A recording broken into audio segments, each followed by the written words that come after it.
በእምድብር ሀገረ ስብከት ቁምስናዎች ለምእመናን ሐዋርያዊ ተግባር ምክር ቤቶች ስልጠና ተሰጠ። የካቲት 24 ቀን 2018 ዓ.ም በእምድብር ሀገረ ስብከት ለጉብርዬ አጣጥ እነሞር የወልቂጤና ጠደሌ ቀጠና ቁምስና ለምእመናን ሐዋርያዊ ተግባር ምክር ቤቶች ስልጠና ሰጠ።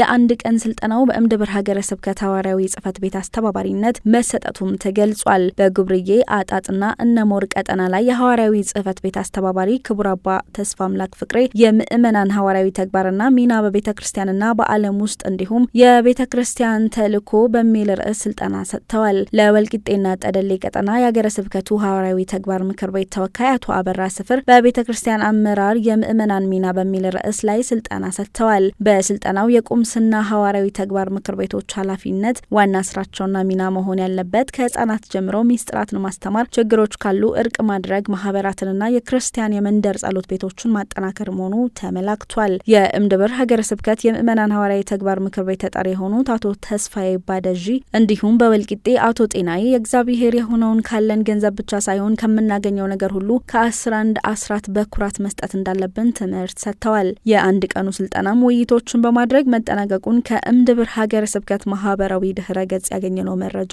ያመላክታል።